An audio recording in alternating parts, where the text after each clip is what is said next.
सर्वांना सलाम.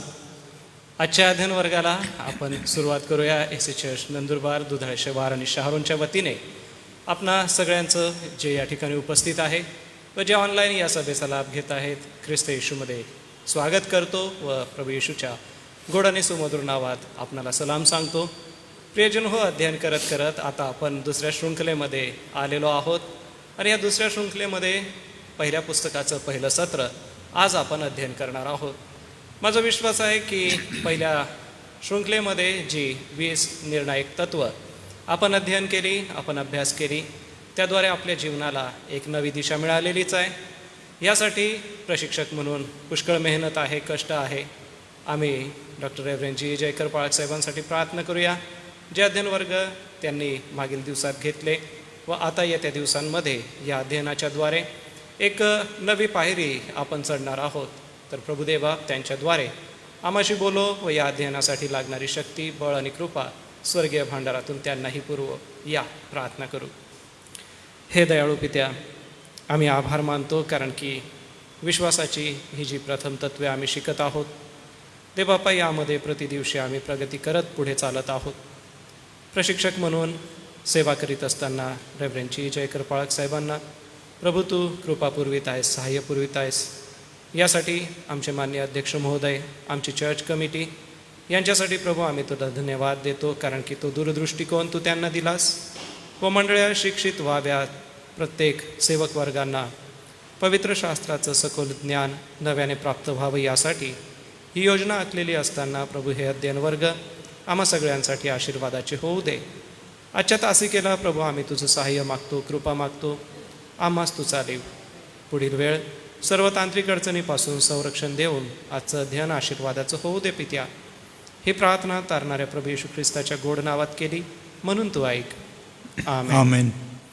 आपल्या सगळ्यांच्या उपस्थितीमध्ये मी डॉक्टर रेव्हरेंड जी जयकर पाळक साहेबांचं स्वागत करतो व पुढील वेळ अध्ययनासाठी मी त्यांच्या हाती देतो.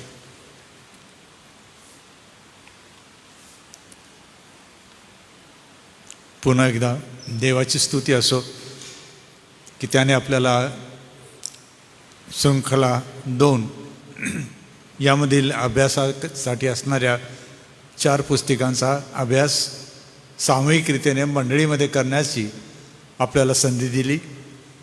विशेषतः मागील झालेल्या पहिल्या शृंखलेमधील 4 पुस्तकांच्या नोंदी न चुकता आपल्या असू द्या. 20 मूलतत्वे या 5 पुस्तकांमध्ये होती. 1-2 वाक्यांमध्ये एक मूलतत्व लिहून ठेवणं गरजेचं आहे. अशी 20 मूलतत्वे आपल्या नोंदीमध्ये सापडली पाहिजेत आणि ह्या तत्वांना धरून अधिक पुढचा अभ्यास आपल्याला करत जायचा आहे. काही शब्द वारंवार सांगण्यात आले, त्या शब्दांची सूची किंवा परिभाषा देण्यात आली. त्या अभ्यासाच्या संदर्भात असणारे शब्द कृपा करून आठवण ठेवा, पाठ करत जा, त्याचा वापर करत जा. जर आपण या पुस्तिकांचा मंडळीमध्ये आपल्या प्रवचनामध्ये उपयोग करीत असाल, त्याच्या नोंदी वापरत असाल किंवा ज्या नोंदी मी आपल्याला देतो त्यांचा वापर करीत असाल, तर आपल्या प्रवचनाची रूपरेषा सांभाळून ठेवा आणि त्याची नोंद ठेवा. कारण तुम्हाला शिकवण्याच्या संदर्भात असणारा जो पुढचा सरावाचा भाग आहे, त्यामध्ये आपलं हे बोलणं किंवा आपलं प्रवचन याची नोंद घेतली जाईल. त्यामुळे तुम्हाला अभ्यास पुढचा जो करायचा आहे तो सोपा होईल. सोपा म्हणजे व्यवस्थितरित्या आपण करू शकाल. जर या 3 महत्त्वाच्या नोंदी आपण जर करणार नाही तर आपल्याला कठीण जाणार आहे. कारण प्रत्येक पुस्तक जेव्हा येईल आता, तर पुढच्या टप्प्याला आपण जात आहोत. म्हणून आज सायंकाळी आपल्या संबंधाचा आनंद घेणे, एन्जॉईंग आवर रिलेशनशिप्स, हा जो मुख्य मुद्दा आहे किंवा मुख्य आपला जो तत्वांचा भाग आहे, त्यामध्ये पहिला जो आपला धडा आहे किंवा पहिलं जे सत्र आहे ते आहे आपल्या विवाहाची पुनर्रचना करणे. कारण आपण अशा समाजात अशा काही संस्कृतीमध्ये वाढतो की ज्या ठिकाणी आपल्याला अनेक प्रकारच्या गोंधळातून पार जावं लागतं. म्हणून आता या 4 पुस्तकांमध्ये विवाह, जीवनपद्धती, कुटुंब, वडीलपण यांच्या काही गोष्टींवर आपण जास्त चांगल्या प्रकारे लक्ष देणार आहोत. म्हणून विवाह म्हणजे काय आहे याची पुनर्व्याख्या आपल्याला करायची आहे. पुनर्व्याख्या म्हणजे पवित्र शास्त्र आधारित आपण शिकलेल्या तत्वांद्वारे विवाह म्हणजे काय हे समजून घेणे, समजावून देणे.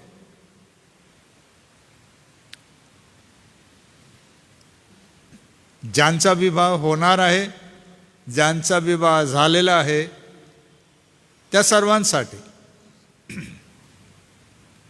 आपल्या सर्वांना मिळून मंडळीमध्ये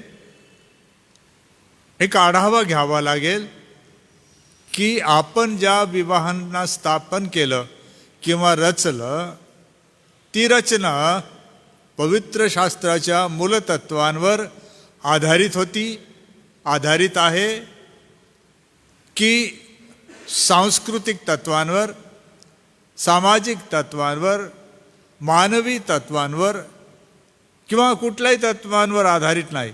कोणत्या गटामध्ये आपण मोडतो हे तपासणे. आणि जर पवित्र शास्त्रदृष्ट्या आपल्या विवाहांची म्हणजे मंडळीतील कुटुंबांच्या विवाहांची रचना त्या मूलतत्वांवर आधारित नसेल तर तेथे कोठे दुरुस्ती करायची, कशी दुरुस्ती करायची, कोणत्या मार्गाने दुरुस्ती करायची याबद्दल त्यांना शिक्षण प्रशिक्षण देणे आणि पुन्हा मार्गावर आणणे, याची आपल्याला मंडळीमध्ये गरज आहे. मंडळी म्हणजे मोठं कुटुंब. देवाच्या कुटुंबांमध्ये असणारं एक कुटुंब म्हणजे मंडळी, हे आपण बघितलं. मग मंडळीमध्ये जर कुटुंब आपण ही संकल्पना वापरतो तर प्रत्येक कुटुंबाचा कोणीतरी कुटुंब प्रमुख असतो.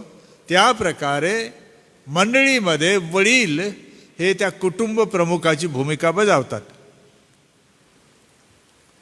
लक्षात आलं का आपल्याला? परिवारामध्ये पती असेल, बाप असेल, वडील असतील, ते कुटुंब प्रमुखाची भूमिका बजावतात. काही संस्कृतीमध्ये आई कुटुंब प्रमुखाची भूमिका बजावते. स्त्री प्राधान्य आहे की पुरुष प्राधान्य संस्कृती आहे त्याप्रमाणे कुटुंबाची रचना असते. त्याच प्रकारे मंडळी हे देवाचं कुटुंब आहे आणि ह्या कुटुंबाला सुद्धा चालवण्यासाठी, नेतृत्व देण्यासाठी, व्यवस्था पाहण्यासाठी देवाने वडील नेमलेले आहेत. शब्द तोच आहे, कुटुंबातले वडील आणि मंडळीतले पण वडील.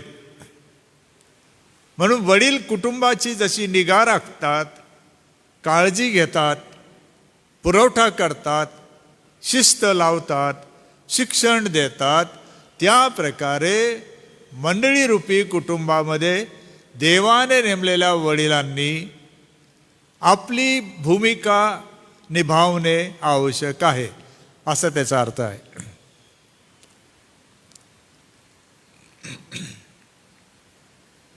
उदाहरणार्थ जर तुम्ही आज आपल्याला प्रमुख अभ्यास तीताचे पत्र 1 अध्याय 10 ते 16 या वचनांकडे आपण वळणार आहोत.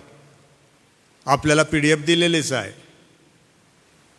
परंतु जर 1 ते 4 आणि 5 ते 9 अशी ही जी रचना बघितली तर 5 ते 9 मध्ये खूप काही तीताला सांगण्यात आलं की तीता हे तू समजून घे, व्यवस्था अपूर्ण राहिलेली आहे मी पुन्हा येऊ शकेन की नाही मला कल्पना नाही, परंतु तू त्याकडे लक्ष दे.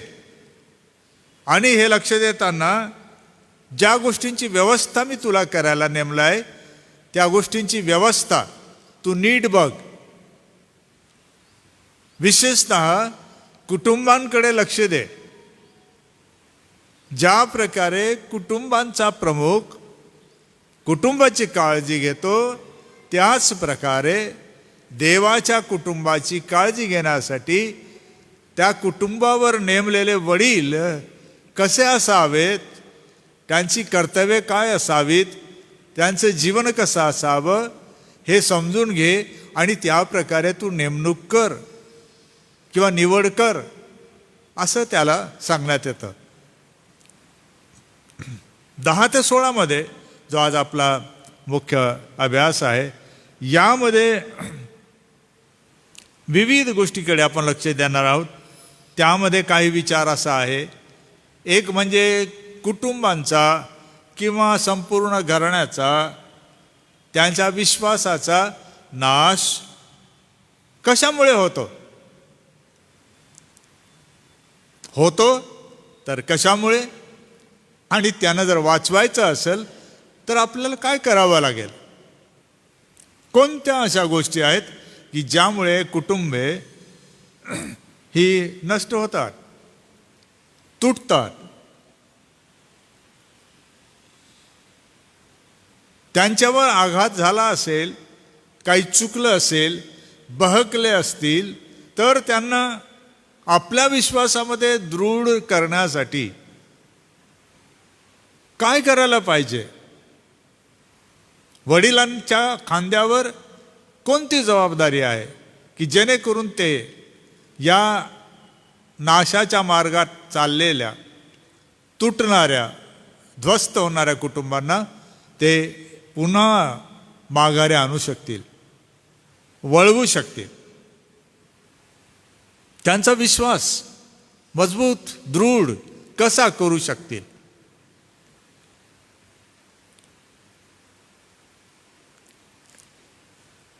अजून एक विचार असा आहे की मग वडील जे आहेत हे कोणत्या प्रकारे कुटुंबांवर प्रभाव टाकू शकतील. चांगला प्रभाव टाकण्यासाठी काय असावं लागेल, काय बनावं लागेल, काय करावं लागेल, याबद्दल मार्गदर्शन आपल्याला आढळतं. आणि वडिलांची, सेवकांची, तसंच पाळक सुवार्तिकांची जबाबदारी काय आहे, यामध्ये मग आपल्याला विस्ताराने ते दिसतं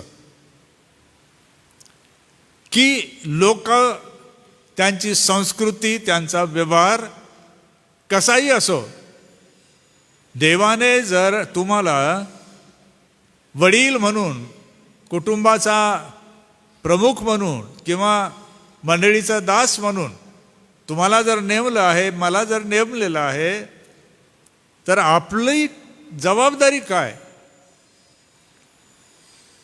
कृत्य कसे होते, त्यावरून आपण हे शिकू शकतो. म्हणजे पौल तिथाला असं म्हणत आहे, तिथं लोक कसे आहेत यापेक्षा तुम्ही त्यांना काय देऊ शकता, त्यांना कसं घडवू शकता, त्यांना देवाच्या मार्गात कसे आणू शकता, विश्वासात स्थिर कसे करू शकता, याकडे लक्ष द्या.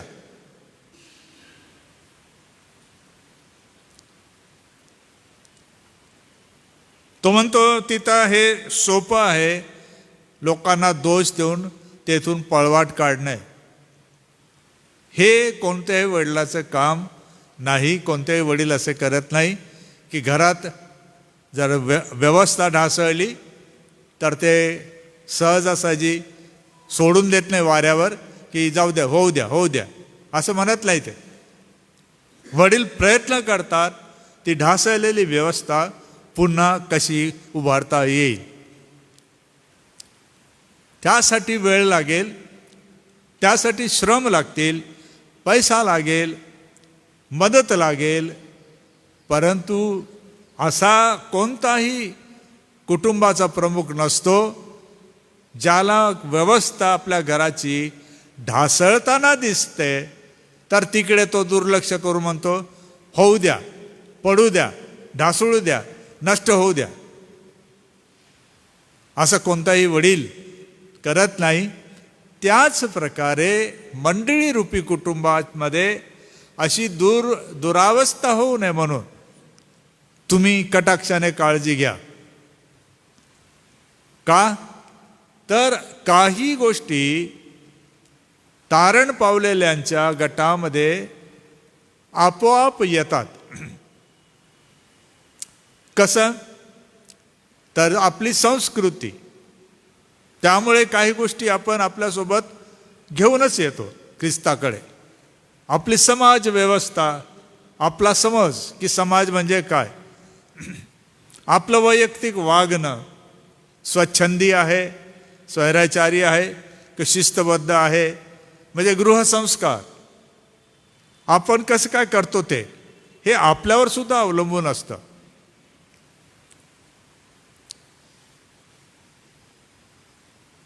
म्हणून आपल्याला या सूचनांकडे पुन्हा लक्ष द्यायचं आहे. कारण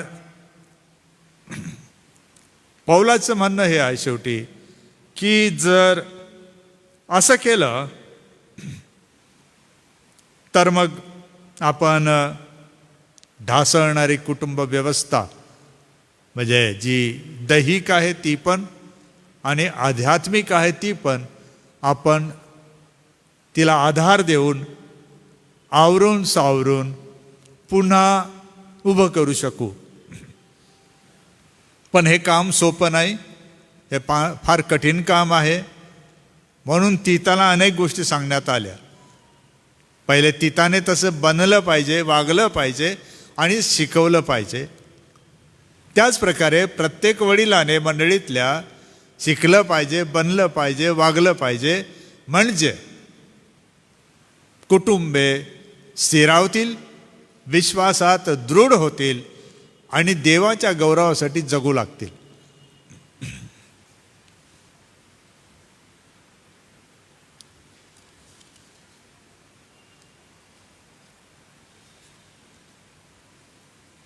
तिथाबद्दल मी तुम्हाला नोंद दिली आहे, ती तुम्ही वाचू शकता माझ्या PDF बहुतेक हा माझा छोटासा निबंध होता, मी लिहिला होता.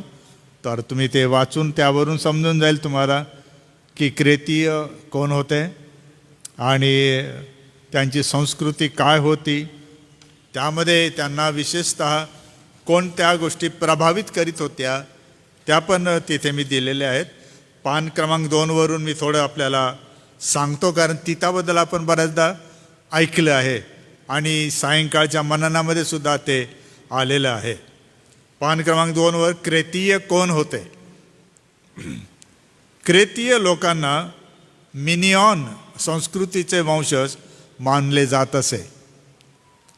ख्रिस्तपूर्व 2700 ते 1420 या दरम्यान ते त्या सध्याच्या दक्षिण युरोपाच्या भागांमध्ये वस्तीला होते.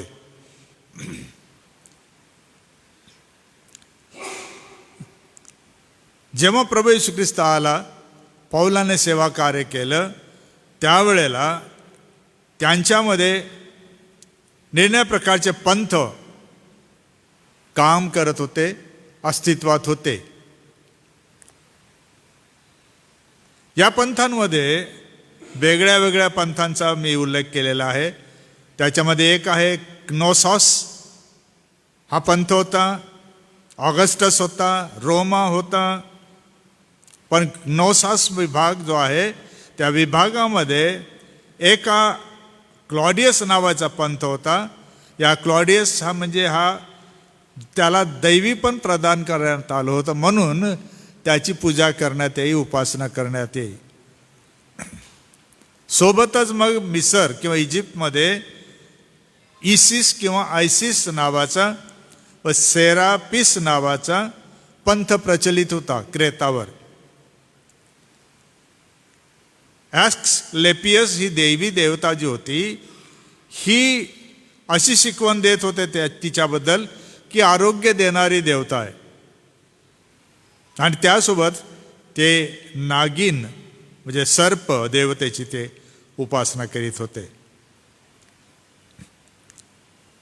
विशेषतः आरोग्य, भरभराट आणि समाधान, आनंद या शिकवणीसाठी एक तारणारा देव अशी कल्पना त्यांच्यामध्ये रुजवण्यात आलेली होती की जर त्याला मानलं तर तो देव आपल्याला आरोग्य देतो, भरभराट देतो, आनंद देतो, सुख समाधान देतो. याशिवाय मग अजून एक महत्त्वाचा पंथ तिकडे आला होता ज्याला पौल सुनता पक्षकार म्हणतो, ज्याला पौल यहुदी दंतकथांना वाहिलेले भक्त असं म्हणतो. तो म्हणजे कट्टर यहुदी मतवादी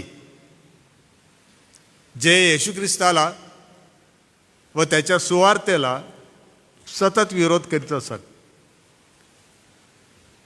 त्यांच्याबद्दल मी अनेकदा तुम्हाला सांगितलं, तुम्हाला त्याची कल्पना आहे.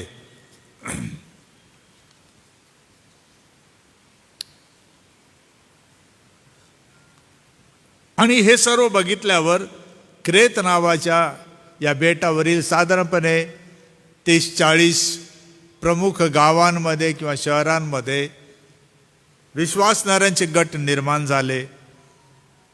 पौल तीताला सांगतो की तीता तुला जावं लागेल आणि ह्या तुझ्या लोकांची सेवा करावी लागेल. त्यावेळच्या सेवकांमध्ये सर्वात जास्त आयुष्य ज्याला मिळालं त्यापैकी तीत एक आहे. त्याचं वय 97 होतं जेव्हा तो मेला आणि इसवी सन 107 मध्ये त्याला तेथे कब्रस्तानामध्ये जागा देण्यात आली. आणि विशेषतः जे पुढे केंद्र बनलं ते गॉर्टिन नावाचं शहर, तेथे त्याची आजही आठवण आपल्याला आढळते.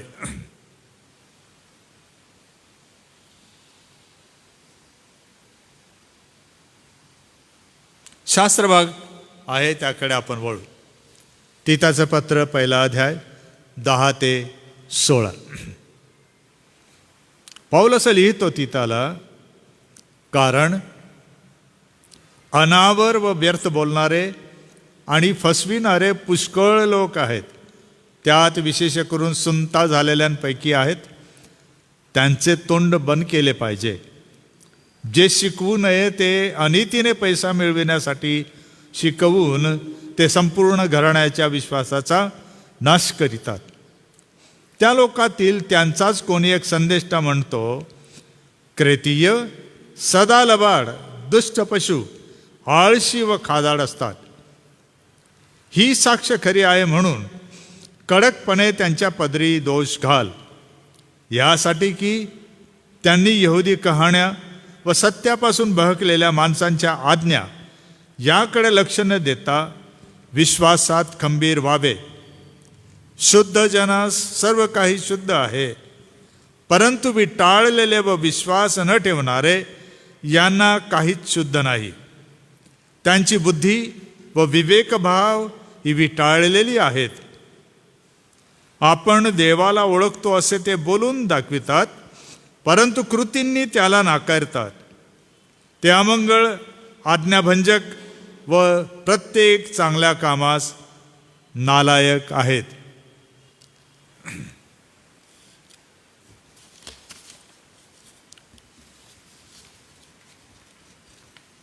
मंडळीची स्थिती कशी होती याबद्दल इथे वर्णन आहे.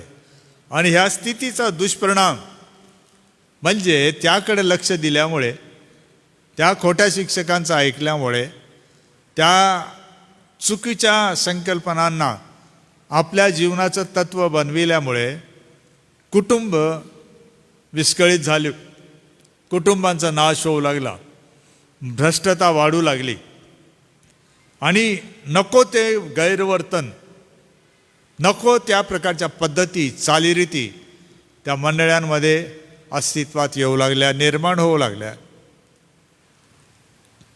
आणि त्याला तोंड द्यायसाठी पौलाने काही मार्गदर्शन केलं, ते असं आहे.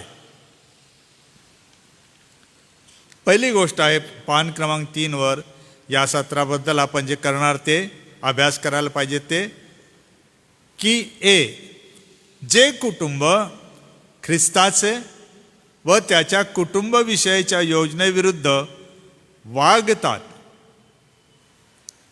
त्यांच्यावर होणाऱ्या परिणामांचे परीक्षण आपण या सत्रात करणार आहोत.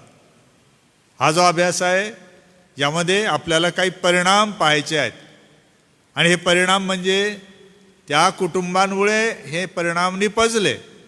कोणत्या कुटुंबांमुळे हे परिणाम निपजले? जे ख्रिस्ताच्या योजनेविरुद्ध, ते ख्रिस्ताच्या कुटुंबाच्या योजनेविरुद्ध जे वर्तन करायला लागले, त्याचे दुष्परिणाम निघाले, निपजले. कोणते दुष्परिणाम आहेत आपण पाहणारच आहोत.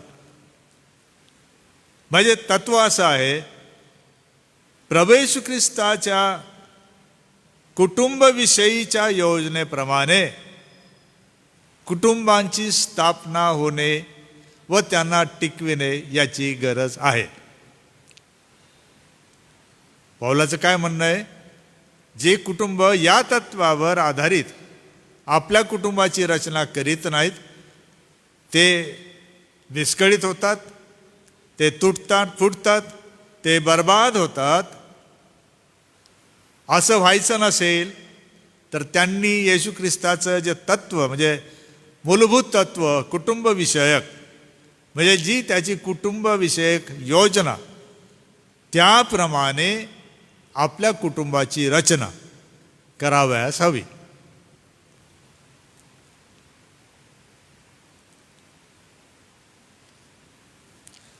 मंडळीमध्ये जर असं असायचं असेल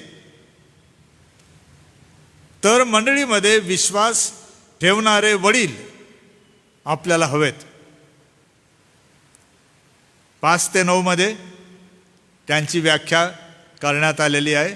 स्पष्टीकरण थोडक्यामध्ये देण्यात आलेलं आहे की हे पौल म्हणतो हे सहज शक्य आहे की कुटुंब असे आहेत, लोक असे आहेत, ते असे वागतात, ते असं करतात आणि त्यांना समजत नाही, त्यांना येत नाही, ते वाईट आहेत, आपण सर्व प्रकारच्या गोष्टी करतो. पौल म्हणतो हे ठीक आहे, परंतु तुम्ही त्यांच्यासमोर कोणत्या प्रकारचा नमुना ठेवता की तुमची कुटुंब व्यवस्था स्वतःची वडील म्हणून कशी आहे. उदाहरणार्थ वडील मंडळ 5-6 वचन, ज्यांना नेमणार त्यांचं काय? तो अदृश्य असावा. मंडळीतला वडील, पंच ज्याला आपण म्हणतो वडील किंवा मार्गदर्शक, कसा असावा? अदृश्य, दोषरहित असावा. फार कठीण शब्द आहे.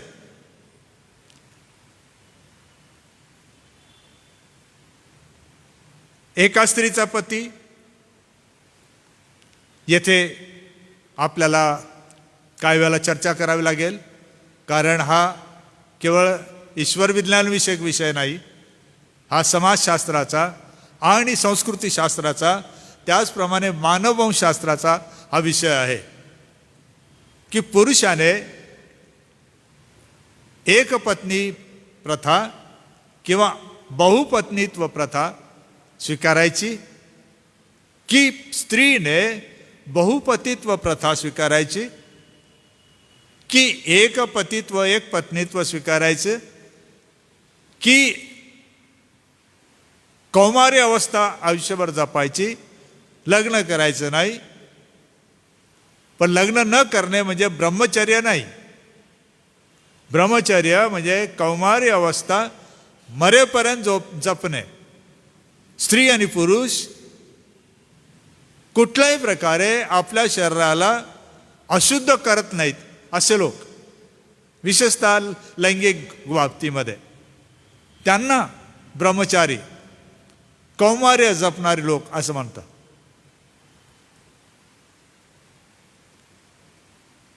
हा तो विषय आहे की एका स्त्रीचा पती,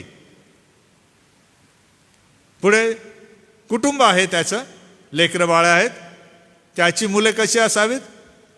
विश्वास ठेवणारी असावीत. येशू ख्रिस्तावर विश्वास ठेवणारी असावीत आणि तो विश्वास त्यांच्या बोलण्यात, वागण्यात, जगण्यात, कामधाम करण्यात, व्यवहारात दिसला पाहिजे असे ती मुलं.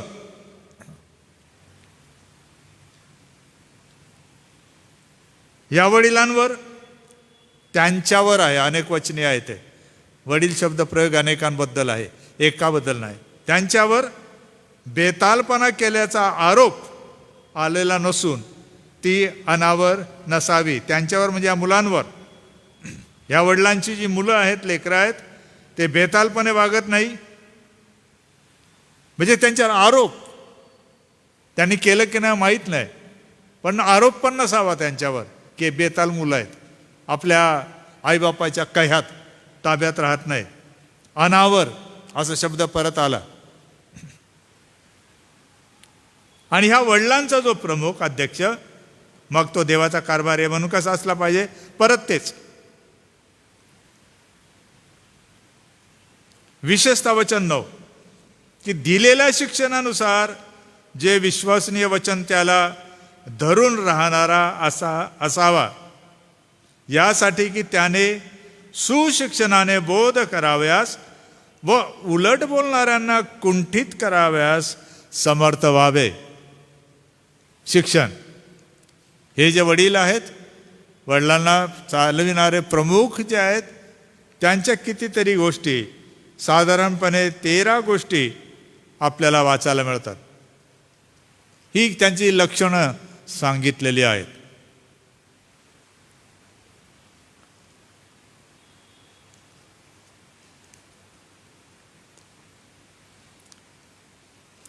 माझ्या या लिखाणांमध्ये मी जे शोध निबंध लिहितो, त्यामध्ये माझ्या एका मार्गदर्शकाने मला असं सांगितलं की ख्रिस्ती मंडळीतील लोक, पुढारी धरून सर्वच वडील, कुटुंबे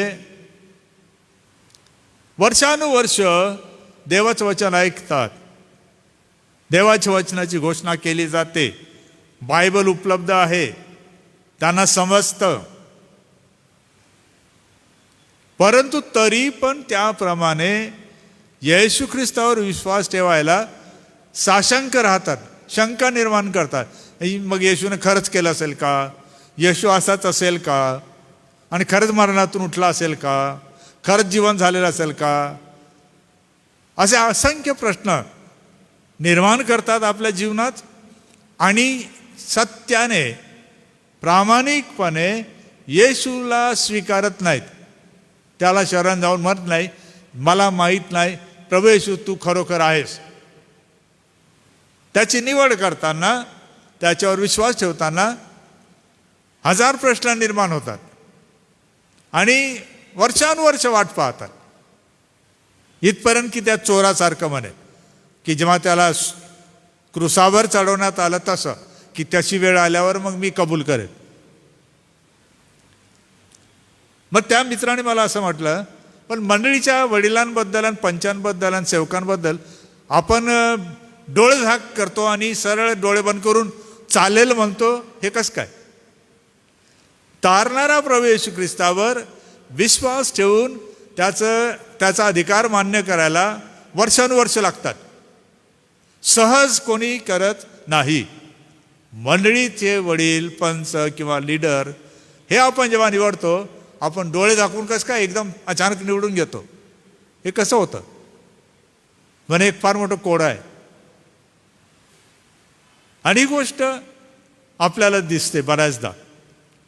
आपण केलेल्या निवडी, आपले निकाल मर्यादित आहेत असं त्याचा अर्थ आहे. संपूर्ण सुरक्षित, अतिपवित्र ते नाहीत, कारण आपल्याला मर्यादा आहे. परंतु पाऊलाचं म्हणणं काय आहे की ह्या काही गोष्टी आहेत की तिता तू त्यांना समजावून सांग. आणि बोधकरचा अर्थ काय होता? बोधकर, आईच्या प्रेमाने भरून जवळ घे. आणि मी जर एक शब्द मध्ये घातला तर असा, कानामध्ये समजून सांग. चव्हाट्यावर बोलू नको त्यांच्या संदर्भात. सरळ सरळ हल्ला करू नको. सरळ सरळ काहीही दूषण लावू नको. जवळ घे असा जर वडील आहे तर. म्हणजे उदाहरणार्थ तो तुलना करून सांगतोय की तिथं तुझे वडील असते तर असे तू काय केलं असतं? असंच बोलला असता. मंडळीमध्ये उभा राहून असंच बोलला असता की माझे वडील ना दुष्य आहे, अनेक स्त्रीचा पती आहे, आणि आम्ही सर्व मुलं विश्वास ठेवणारी नाही, आम्ही बेताल आहोत, अनावर आहोत, असं सांगितलं असतं का तू? तुझे वडील असते तर असं सांगितलं नसतं. त्याच प्रकारे मंडळीचे जे जबाबदार आहेत वडील मंडळ, सांभाळ आणि त्यांना आईच्या प्रेमाने भरून जवळ घे आणि जणू काही कानामध्ये समजून सांग. म्हणजे चव्हाट्यावर काही आणू नको. सांभाळ. तुझ्याकडे फार मोठी गंभीर जबाबदारी आहे. पण दुष्परिणाम काय झाला मग? काही वडील बंडखोर निघाले, असा त्याचा अर्थ आहे. अनावर निघाले, कोणाचं ऐकेनासे झाले. आपल्या संस्कृतीप्रमाणे, आपल्या समाज रचनेप्रमाणे ते आपापलं प्रस्थ निर्माण करायला मंडळीमध्ये ते उपस्थित होऊ लागले.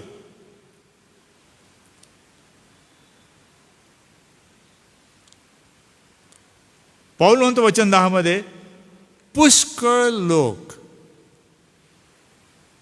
याचा अर्थ काय? जे प्रामाणिकपणे वडील हवे होते ते किती होते? मग थोडे होते, असा त्याचा अर्थ आहे.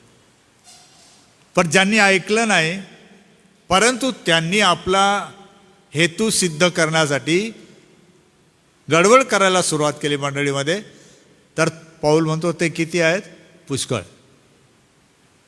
मग असे लोक जर असतील तर तिथं तू हे समजून घे की कुटुंब व्यवस्था ढासळणार आहे, तिच्यावर आघात होणार आहे, मुले अनावर होणार आहेत, बेशिस्त असणार आहेत.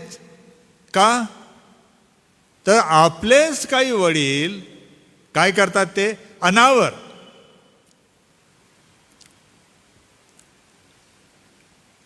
आणि त्याचा मूळ अर्थ ग्रीकमध्ये असा आहे की ताब्यात नसणारे. स्वतःच्याही ताब्यात नाही, पत्नीच्याही ताब्यात नाही, वडीलधाऱ्यांच्याही ताब्यात नाही. ते कोणाच्याच ताब्यात राहायला तयार नाही. कोणी सांगायला गेलं, तुमचं तुम्ही पहा, आम्हाला काय सांगता? नाही दादा असं नाही चालणार. नाही मग ते बघा त्याचं काय आहे. कोणाचाही अधिकार त्यांना माहीत नाही. आणि सेवक तिथासारखा समजा त्यांच्यापेक्षा कमी वयाचा असेल, काय बोलणार मग ते? सांदबस. आम्ही किती उन्हाळे पावसाळे पाहिले. मग आमच्या केसाकडे बघ, आमच्या डोक्याकडे बघ, टक्कल पडलंय. काय काय काय काय वाक्य ऐकावे लागतात. शेवटी त्या सेवकाला काय करावं लागतं? नाईलाज म्हणून माघार घ्यावी लागते. माघार घेतल्यामुळे काय होतं? सत्य प्रतिपादन करता येत नाही. ते न केल्यामुळे काय होतं? कुटुंब व्यवस्था आघात पावते, ढासळू लागते. कारण सत्याच्या पायावर कुटुंब व्यवस्था आधारली तर तुम्हाला आणि मला शास्त्र शिकवतं, किती आघात झाले तरी ते कुटुंब ढासळणार नाही. ते कसं आहे? खडकावर बांधलेल्या घरासारखं आहे. अनावर, व्यर्थ बोलणारे, निरर्थक. तुम्हाला काय माहिती? अरे बाबा विषय तो नाही आहे, तुमचं असं चुकतंय, सुधरून घ्या, शांत राहा. आम्हाला काय समजतं? अरे रावीपणा व्यर्थ बोलण्यामध्ये आहे है ना. समोरच्याचा अधिकार न मानणारे वडील किंवा लोक अशा प्रकारे वागतात, असा त्याचा अर्थ आहे. आणि त्यांच्या बोलण्यामध्ये काहीच नसतं, ते पोकळ असतं, काही अर्थ नसतो त्यांच्या बोलण्याला. आम्ही पाहून घेऊ, तुम्ही चिंता नका करू है ना. आणि जेव्हा एखादा चुकून दुःखाचा दिवस येतो तेव्हा पहिले निरोप त्याच सेवकाला येतो की गेले बुवा आमचे राव, त्यांना न्यावं लागेल, आता काहीतरी करा है ना. शक्ती होती, बळ होती तोपर्यंत उड्या मारायचं, वाटेल ते करायचं, अनावर राहायचं, कोणाचा अधिकार मान्य नाही करायचा. शेवटी त्याच देवाच्या नेमलेल्या व्यवस्थेला मरणानंतर आठवायचं. म्हणजे ते तर नाही आठवणार, पण घरच्यांनी. त्याचे दुष्परिणाम काय होत आहे की मंडळी जी अनावस्था, दुरावस्था होत आहे, त्यासाठी कुटुंबाकडे लक्ष देण्याची गरज आहे. पोकळ बोलणारे, काहीही नाही त्यांच्या बोलण्यात. फसवणारे लोक,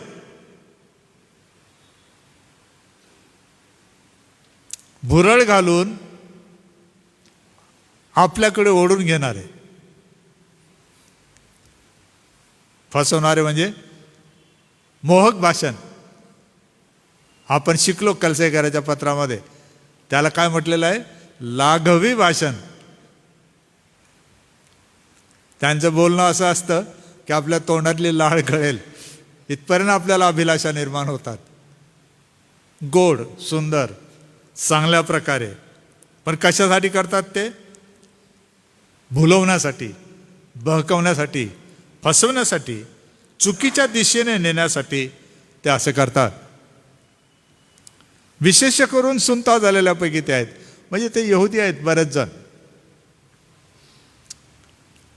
ते या अशा प्रकारे त्यांच्या वर्तनामुळे कुटुंब व्यवस्था ढासळत आहे.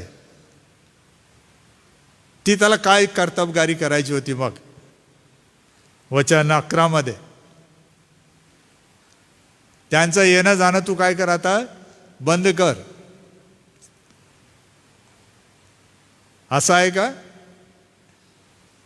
त्यांचं खाणं पिणं बंद कर,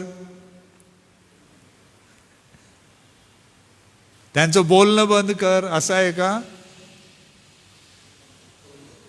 त्यांचं तोंड बंद कर. लहान मुलं रडतात तेव्हा त्यांचं तोंड कसं बंद करतात? घास घालून.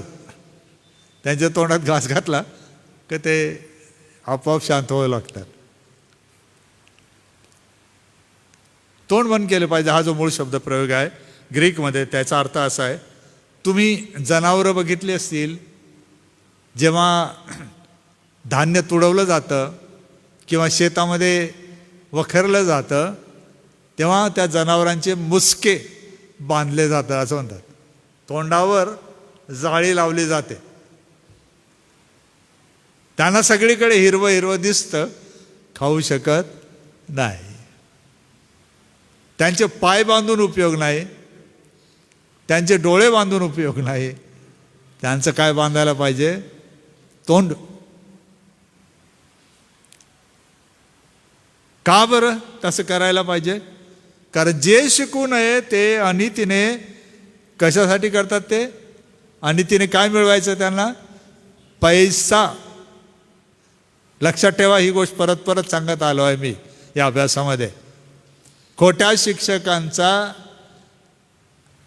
सर्वात मोठा उद्देश हल्ला करणे आहे. कुठे हल्ला करतात ते? तुमच्या खिशावर. आणि विशेषतः पत्नी, आई, बहिणी, मुली, आया जर समजदार राहिल्या नाहीत तर या अशा शिक्षकांना त्यांच्या शिक्षणाला बळी पडून नवऱ्याला, बापाला, कोणाला न सांगता कर्ज करून सावकारी करून अशा लोकांना पैसा चुपचाप पुरवणं हे होत आहे का? किती मोठा वक्ता आहे, किती मोठा संदेष्टा आहे, किती छान शिक्षण देतो, परंतु त्याला देण्यात येणारा घरातला पैसा धन हे चुपचाप त्याच्या पदरी टाकलं जातं. आणि असं होत आहे. तुम्ही जर हुशार असाल तर ते तुम्हाला डोळ्यांना दिसेल की कसं घडतं हे. माझ्या पाळक म्हणून निदर्शनात जी गोष्ट आली ती एक साधी होती. मला ते वक्ते नेहमी सांगत होते, जे अशा प्रकारे करत होते, ब्रदर थोडा 2-4 लीडर के घर जाएंगे ना, पुढाऱ्यांच्या घरी जाऊ ना, दवाखान्यात नाही, पेशंटला भेटायला नाही, गरिबांच्या वस्तीत नाही, पण चांगल्या लीडरच्या घरी जाऊ. कशाला? मला समजत होतं कशाला. मी नाही म्हणत होतो, मी नाही करत ही गोष्ट. तुम्हाला जायचं जा, मी नाही येणार, माझी परवानगी नाही, पण तुम्हाला वाटतं बोलवलंय जा. आणि मला माहीत आहे गेल्यावर मग ब्रदरने काय केलं, सिस्टरने काय केलं, त्यांच्या गोष्टी ऐकूनच घ्या. मग देव किती महान आहे, माझ्याकडे काहीच नव्हतं, जेव्हा मी तिथे गेलो देवाने माझी गरज ओतप्रोत भरून वाढेल पडेल इतकी मला दिली. म्हणजे काय केलं त्याने? मंडळीतून काय गोळा केलं? धन गोळा केलं. कशाच्या जोरावर? जे शिकवू नये ते शिकवलं आणि तिने पैसा मिळवण्यासाठी. आणि असं जर झालं आणि कुटुंब जर त्याला बळी पडली तर ही कुटुंब काय होतात? बर्बाद होतात.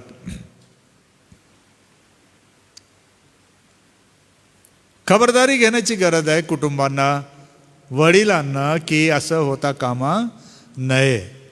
मी मान्य करतो सेवकांच्या बोलणाऱ्यांच्या गरजा असू शकतात, पण काही शिस्त पण असते, काही नैतिकता असते, देवाचं भय असतं, ते पण लक्षात ठेवावं लागतं. त्याच्याने काय होतं?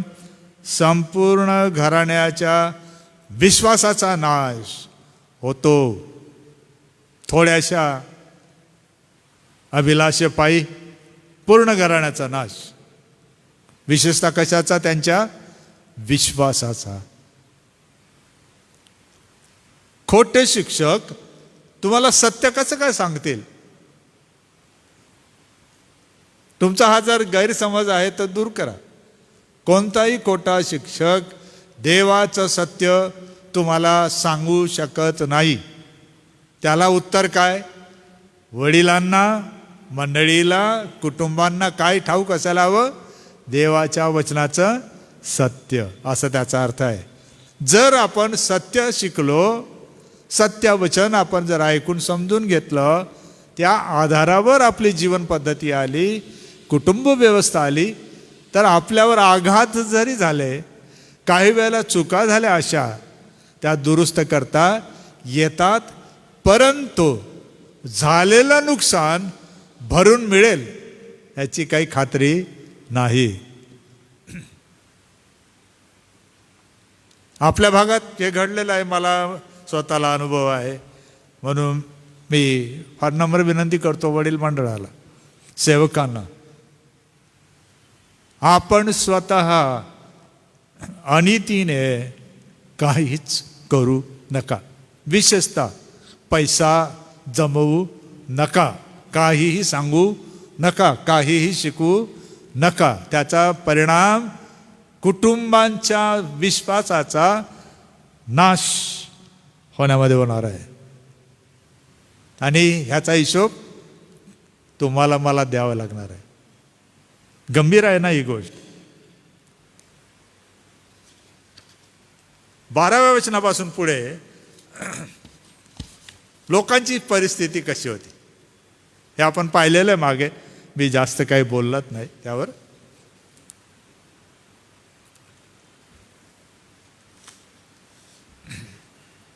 क्रेतीय, आता 12व्या वचनामध्ये आहे, त्यांच्या संस्कृतीत किंवा त्यांच्या परंपरेमध्ये एक संदेष्टा होता असं पाऊल सांगत आहे. तो ख्रिस्ती नाही, यहुदी असेल किंवा यहुदी तर असेल, मिनियन संस्कृतीपैकी असेल, कल्पना नाही आपल्याला. परंतु मियांडर जो हा संदेष्टा आहे त्याची कविता आहे, म्हणजे महाकाव्य आहेत. त्या महाकाव्यांमध्ये त्याने क्रेतीय लोकांचं वर्णन केलेलं आहे. तुम्ही वेबसाईटवर जाऊन बघू शकता ते. आणि तो म्हणतो की क्रेतचं बेट आणि तेथील लोक कशासाठी प्रसिद्ध आहेत.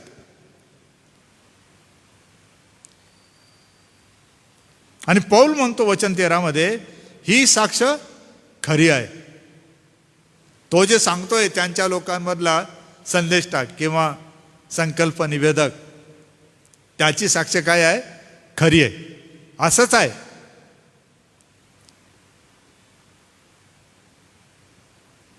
मंडळीमध्ये जेव्हा ते येतील, विश्वास ठेवतील, सुवार्ता स्वीकारतील, बाप्तिस्मा घेतील, सभासद होतील, कुटुंबाचा भाग बनतील, तेव्हा त्यांच्या पदरात हा दोष कडकपणे घाल.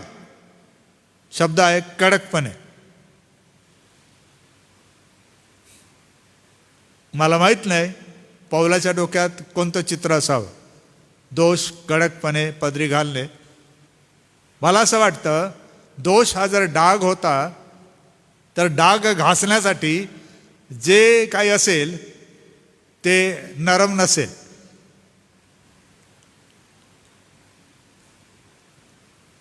तुम्हाला आठवत असेल बालपणी काही वर्षांपूर्वी दुधी किंवा दोडके हे सुकल्यानंतर त्यांच्या शिरा काढल्या जात होत्या, पाण्यात ठेवून नरम केल्या जात होत्या आणि अंग घासायला त्याचा उपयोग केला जात होता. ते फारच कडक असतात, सुकलेले असतात तेव्हा, परंतु पाण्यात ठेवल्यावर थोडं नरम होतात. दोष कडकपणे त्यांच्या पदरी घाल, म्हणजे हा दोष पुसण्यासारखा आहे असं पौलाचं म्हणणं आहे. लोकांनी जी जीवनशैली निवडली आहे, लवाडीची, दुष्ट पशुसारखी, आळशासारखी, खादाडपणाची, कारण रेलचेल आहे, तर ह्याच्यात नवल नाही. पौल म्हणतो लोक असं असू शकतात, पण हे जर बदलून घ्यायचं असेल, या वृत्तीत सुधारणा व्हायची असेल, तर तो डाग निघण्यासाठी तुला काहीतरी कठोर परिश्रम घ्यावे लागतील, असा त्याचा अर्थ आहे. लोकांनी का बरं असं स्वीकारावं, सहन करावं? यासाठी की वचन 14, यहुदी कहाण्या. कहाण्या म्हणजे दंतकथा, आख्यायिका.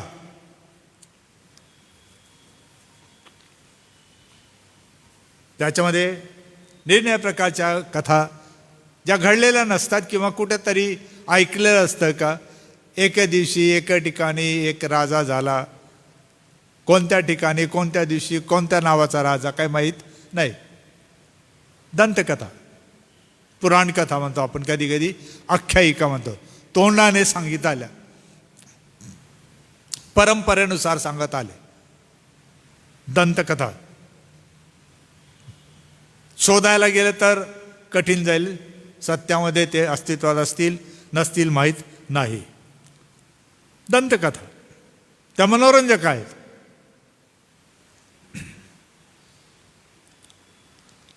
दुसरी गोष्ट, सत्यापासून बहकलेल्या माणसांच्या आज्ञा. नुसतं माणसांच्या आज्ञा नाही, पाऊल असं म्हणत नाही माणसांच्या आज्ञा मानू नको. पाऊल काय सांगत आहे? सत्यापासून बहकलेल्या माणसांच्या आज्ञा.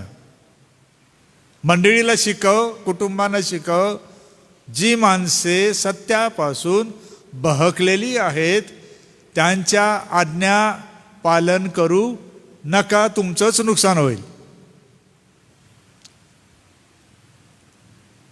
कोणते लोक?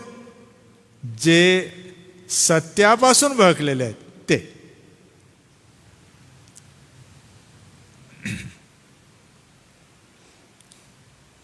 पंधराव्या वचनामध्ये दोन गोष्टींना विटाळ आहे, एक आहे बुद्धी, दुसरा आहे सत्सद विवेक किंवा विवेक भाव. कुटुंबांना जर स्थिर राहायचं असेल, त्यांची बुद्धी ताळ्यावर राहायला पाहिजे आणि त्यांचा विवेक भाव शुद्ध असावयास हवा.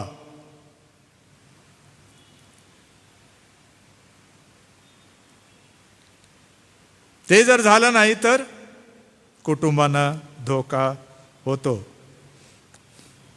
ही बुद्धी कशामुळे विटाळली जाते? हिला डाग आणि कलंक का लागतो? बुद्धी अशुद्ध कशामुळे होते? अगोदर आलेल्या गोष्टींमुळे. शिक्षकांनी येऊन नको ते शिकवलं, खोटं शिक्षण दिलं, लोकांनी ते ऐकलं आणि ठरवून घेतलं की बरोबर आहे, असंच करायचं है ना.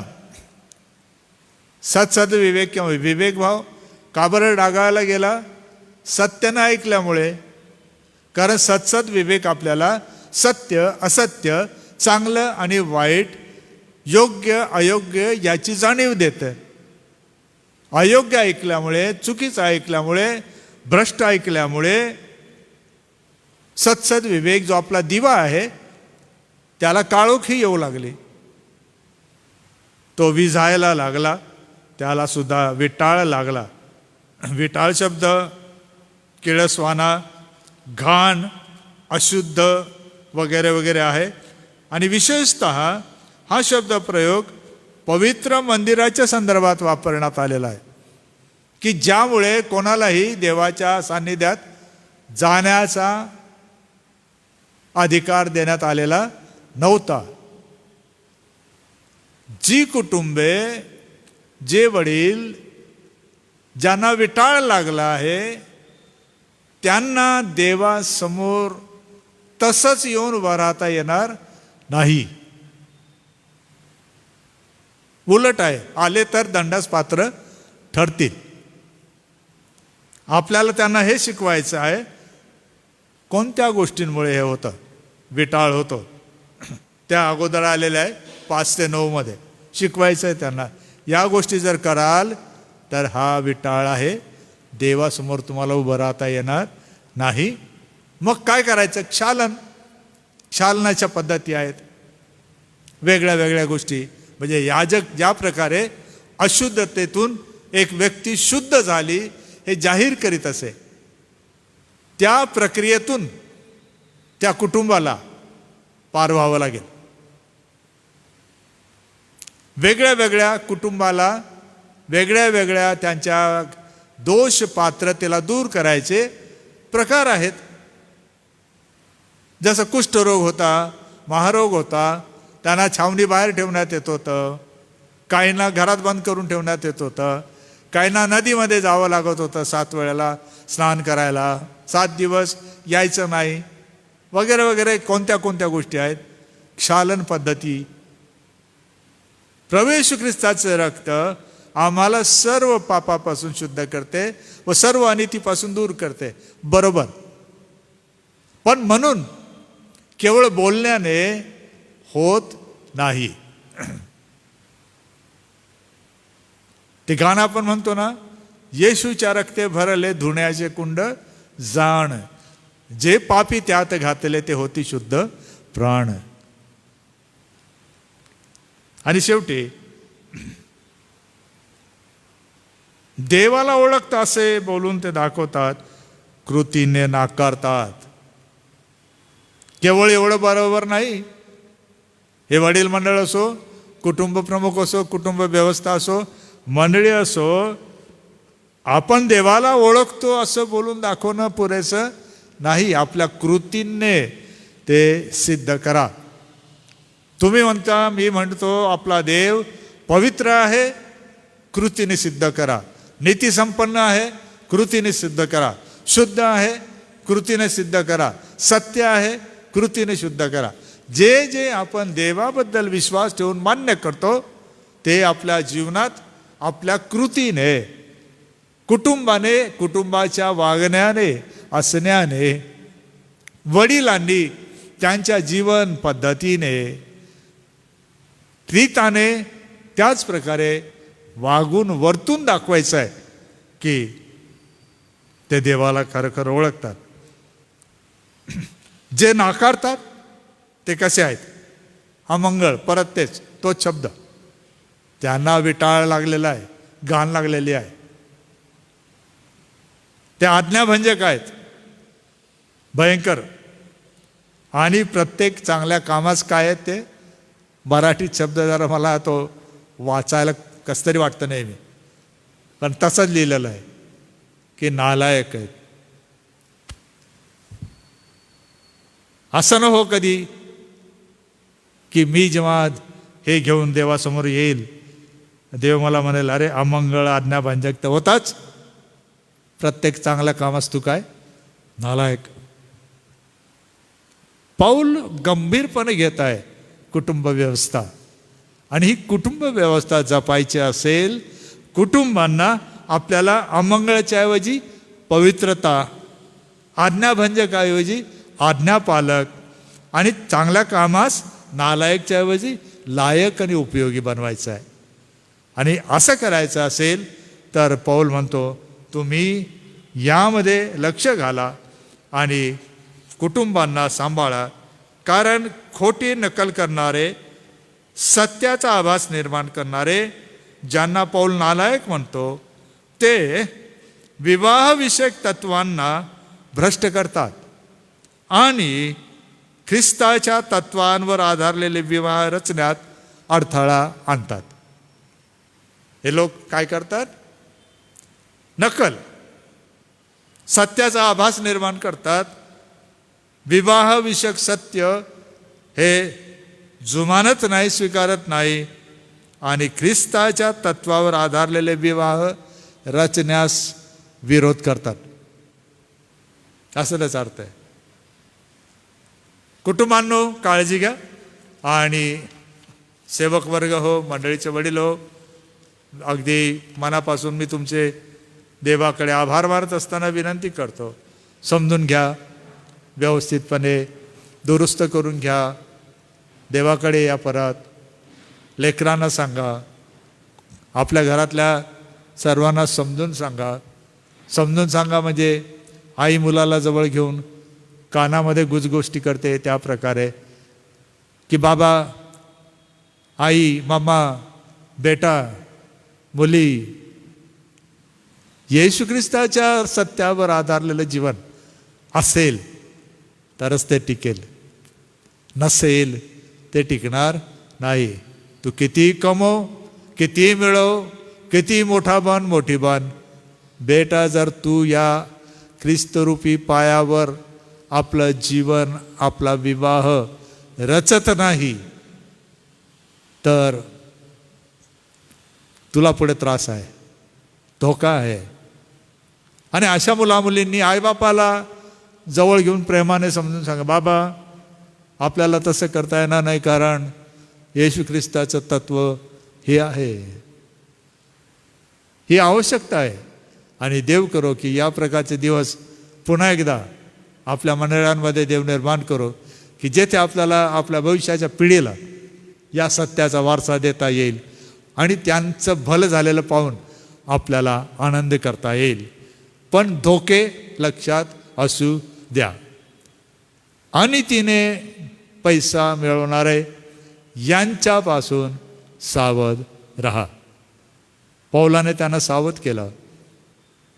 देवाची स्तुती असो, दीर्घकाल तीत पाळकपण करत राहिला आणि तेथे तो मेला.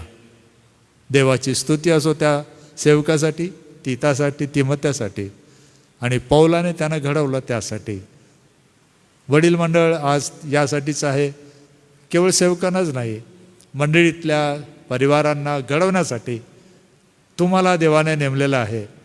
आणि तुम्हाला ते शक्य आहे जर तुम्ही सुज्ञ आहात, देवाच्या वचनाच्या सत्याचं शिक्षण घेत आहात आणि इतरांचं जीवन त्या येशू ख्रिस्त रूपी सत्यावर आधारित असेल, बनवायचं असेल तर त्यांना समजून शिकवून घडवण्याचे काम आपल्याकडे आहे. देव आपल्याला सहाय्य करो. Thank you very much. आजच्या संध्याकाळी पुन्हा मी प्रभूला धन्यवाद देतो आणि आदरणीय डॉक्टर रेव्हरंड ग्लॅडविन पाळकसाहेब यांचे विशेष आभार मानतो, कारण आजच्या अध्ययनामध्ये एक सुंदर विश्लेषण विवाह आणि तित्ताच्या पत्रामधून त्यांनी आपल्या सर्वांपर्यंत पोहोचवलेलं आहे. उपस्थित सर्व माननीय यांचे देखील मी आभार मानतो. जे ऑनलाईन उपस्थित आहे त्यांचे देखील मी विशेष आभार मानतो. एस ए चर्च अध्यक्ष, कार्यकारी कमिटी यांचे देखील विशेष आभार मानतो. यावेळेस आम्ही शेवटची प्रार्थना करणार आहोत. आदरणीय रेव्हरंड पठारे पाळक पुढे येतील, शेवटची प्रार्थना ते करतील आणि मग प्रभूची प्रार्थना म्हणू आणि आशीर्वाद देखील पठारे पाळक देतील.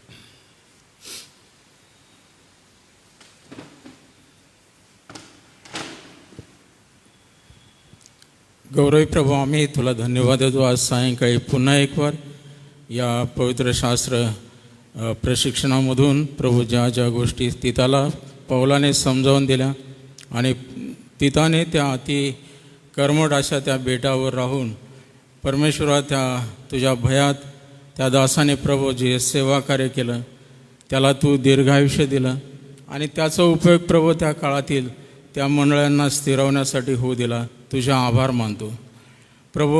आम्ही तुला धन्यवाद देतो, कारण तू लावून दिलेली व्यवस्था मंडळीसाठी शिस्तप्रिय आहे. आजही प्रभू त्याची गरज आहे. संत पौलाने प्रभू या गोष्टीकडे दुर्लक्ष केलं नाही, परंतु मंडळीची त्याने इतकी बारीक सारीक काळजी घेण्यासाठी प्रभू विश्वासू अशा दासांवर ती गोष्ट सोपवली आणि त्यांना देखील प्रभू त्याने अतिशय सावधगिरीने प्रभू या गोष्टी करण्यासाठी सांगितल्या. प्रभू, आम्ही तुला धन्यवाद देतो, कारण सर्व खोटं शिक्षण आणि सर्व प्रकारचा कर्मठपणा त्या बेटांवर असताना प्रभू जरी त्या दासांना अनेक अडचणींना तोंड द्यावं लागलं असेल, परंतु प्रभू हे खोटं शिक्षण मंडळांमध्ये पसरू नये, जेणेकरून कुटुंब संस्था विस्कळीत होऊन कुटुंबांचा नाश होऊ नये, देवाच्या मंडळीचा नाश होऊ नये, या उद्देशाने प्रभू हे तत्त्व ते शिकवण्यात आले.